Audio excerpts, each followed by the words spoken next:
لیکن یہ جب تفسیروں کے بس پڑ گئی بات، آپ کو پتہ اس کا ترجمہ کیا ہوا؟ ترجمہ نہیں، اس کا مفہوم کیا بیان ہو گیا؟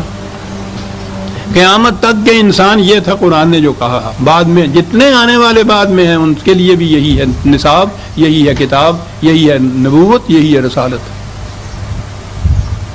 اب آگے شان نزول انہوں نے پیدا کیا ہے، ایک وہ بڑی سازش ہے، وہ قرآن کے ابدی عالمگیر حقائق کو محدود کر دینا، کسی خاص واقعہ کے ساتھ مختص کر دینا کہ یہ وہیں تک تھا، بس وہ واقعہ ہو چکا، معاملہ بھی یہ ختم ہو گیا، قرآن کی یاد اب پھوگ رہ گئی باقی۔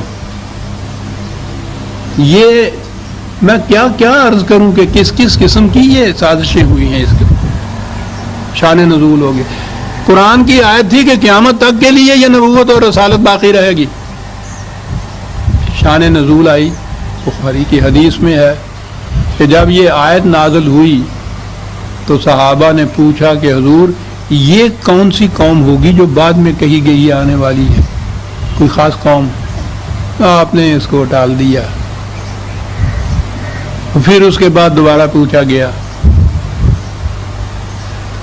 آپ نے ذرا سی حجاب برتا۔ پھر پوچھا گیا، جب اصرار کیا گیا تو حضرت سلمان پارسی بیٹھے ہوئے تھے فارس کے، آپ نے ان کے مونڈے پہ ہاتھ رکھا اور کہا کہ یہ ان کی قوم ہے۔ اور نظر آتا ہے کہ ایرانیوں نے اپنے لیے یہ شان نزول وضع کی۔ اب عرب کے بعد گویا ان کے سکسیسر یہ ایرانی ہوں گے ساتھ۔ سند قرآن کی آیت اور رسول اللہ کی تفسیر، غور فرمایا آپ نے کہ انہوں نے جو کچھ آ کر پھر ایرانیوں نے اس دور کے ایرانیوں نے عباسیوں کے دور میں جس طرح سے آپ کے اس اسلام کے حصے بکھرے کیے ہیں، جس طرح سے مسخ کیا ہے، نیا ایک اسلام انہوں نے انٹروڈیوس کیا، اس کے لیے سند کیا تھی؟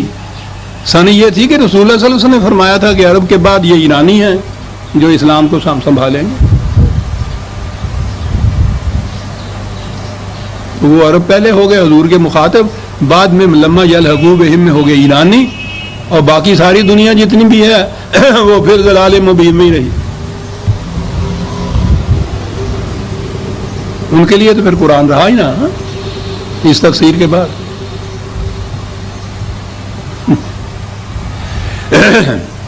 وَهُوَ الْعَزِيزُ ذَلِكَ فَضْلُ اللَّهِ يُؤْتِيهِ مَن يَشَاءُ وَاللَّهُ ذُو الْفَضْلِ الْعَظِيمِ۔ دونوں چیزیں ہیں، یہ وحی جو ملی ہے نبوت کی،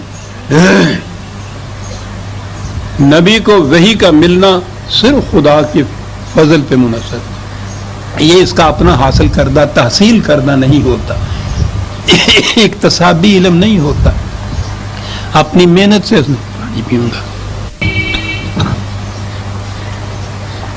اکتسابی نہیں ہوتا۔ یہ نبوت خالصتاً وحبی ہے، خدا کی طرف سے یہ ملتی ہے۔ ایک تو یہ ہے کہ یہ نبوت کا ملنا رسول کو یہ تھا فضل، اور پھر یہ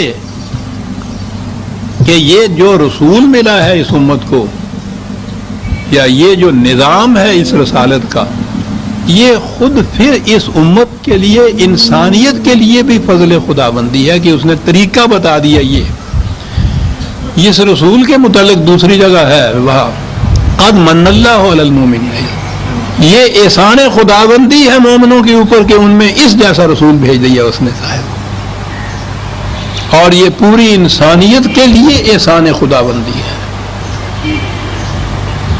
جب بھی یہ دنیا آئے گی ٹھکرائی ہوئی، درماندہ و واماندہ، اس آستان کے اوپر دستک دے گی، یہاں باب محمد رسول اللہ کے اوپر، قرآن کے دروازے پہ جب بھی یہ آئے گی، اس جہنم سے وہ نکل جائے گی جس میں یہ صدیوں سے چلی آ رہی ہے، تو اس وقت محسوس ہوگا کہ کتنا بڑا احسان تھا خدا کا کہ اس نے قرآن جیسی کتاب دی اور اسوہ حسنہ دیا اس رسول جیسا صلی اللہ علیہ وسلم۔ یہ فضل خداوندی ہے۔